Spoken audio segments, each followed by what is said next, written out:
اعوذ باللہ من الشیطان الرجیم بسم اللہ الرحمن الرحیم السلام علیکم۔ میرا آج کا ٹاپک ہے جمعہ کے دن کی فضیلت۔ قرآن پاک میں سورہ جمعہ میں آیت نمبر 9 میں اللہ پاک نے فرمایا کہ اے ایمان والو، جب تمہیں جمعہ کے دن نماز کے لیے پکارا جائے تو ذکر اللہ کی طرف دوڑ پڑو اور کاروبار بند کر دو کہ یہی تمہارے حق میں بہتر ہے اگر تم جانتے ہو۔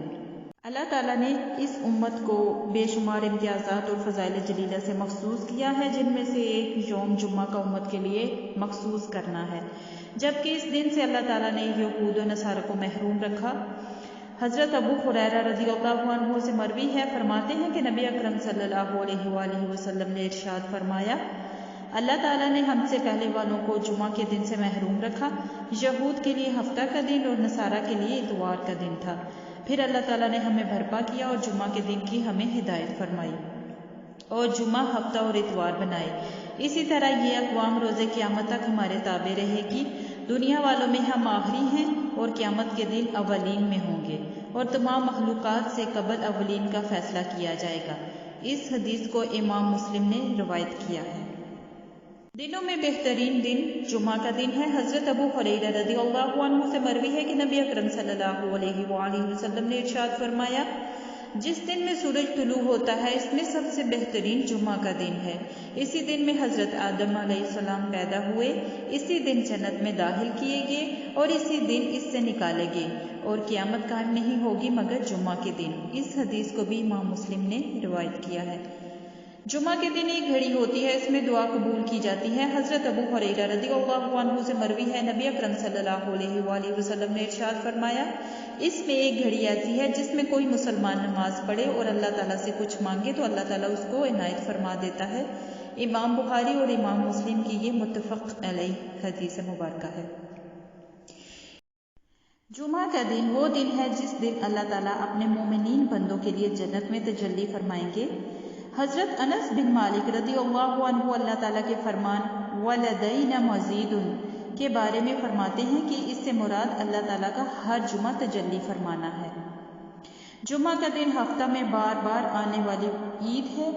حضرت عباس رضی اللہ عنہ سے مروی ہے کہ نبی کریم صلی اللہ علیہ وآلہ وسلم نے ارشاد فرمایا، یہ عید کا دن ہے جسے اللہ تعالیٰ نے مسلمانوں کے لیے طے کیا ہے، لہٰذا جسے جمعہ ملے وہ اس دن غسل کرے۔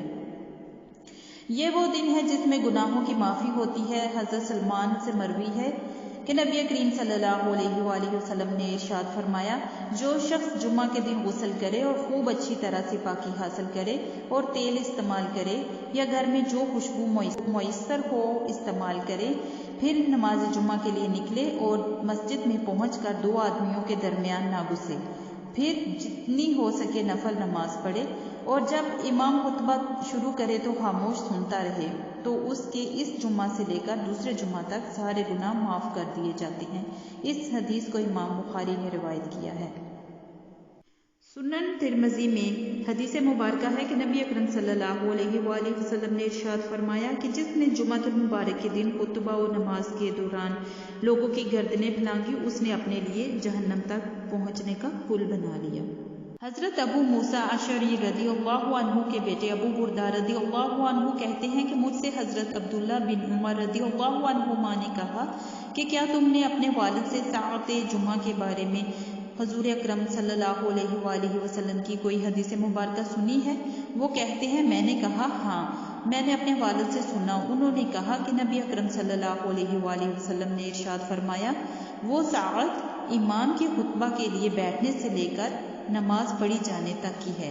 اس حدیث کو امام مسلم اور ابو داؤد دونوں نے روایت کیا ہے۔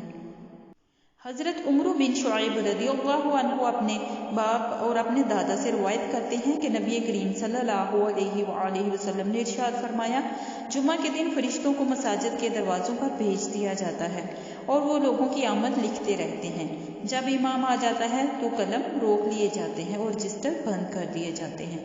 فرشتے ایک دوسرے سے کہتے ہیں، فلاں آدمی کو جمعہ میں آنے سے کس چیز نے روکا ہے؟ پھر کہتے ہیں، اے اللہ، اگر وہ گمراہ ہے تو اسے ہدایت دے، اگر وہ بیمار ہے تو اسے شفا دے اور اگر وہ تنگ دست ہے تو اسے دولت مند بنا دے۔ اس حدیث کو امام نسائی، احمد اور ابن خزیمہ نے روایت کیا ہے اور یہ الفاظ ابن خزیمہ کے ہیں۔ حضرت ابو درداء رضی اللہ عنہ بیان فرماتے ہیں کہ نبی کریم صلی اللہ علیہ وآلہ وسلم نے ارشاد فرمایا کہ جمعہ کے دن مجھ پر کثرت سے درود پڑھا کرو۔ تحقیق وہ یوم شہود ہے جس میں فرشتے حاضر ہوتے ہیں، اور جو شخص بھی مجھ پر درود پڑھتا ہے تو فارغ ہونے سے پہلے ہی اس کا درود مجھ پر پیش کر دیا جاتا ہے۔ یوں تو جب بھی درود و سلام پڑھا جائے اس کے پڑھنے والے کو بارگاہ خداوندی اور دربار مصطفی صلی اللہ علیہ وآلہ وسلم سے نوازا جاتا ہے۔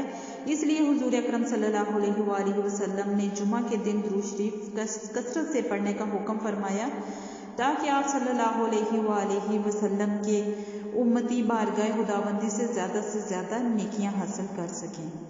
صحیح مسلم میں ہے کہ نبی کریم صلی اللہ علیہ وآلہ وسلم نے ارشاد فرمایا کہ جمعہ کے دن کوئی شخص اپنے بھائی کو اس کی جگہ سے ہرگز نہ اٹھائے کہ اس جگہ پر خود بیٹھے، بلکہ جگہ تنگ ہونے کی صورت میں یہ کہے کہ جگہ کشادہ کرو۔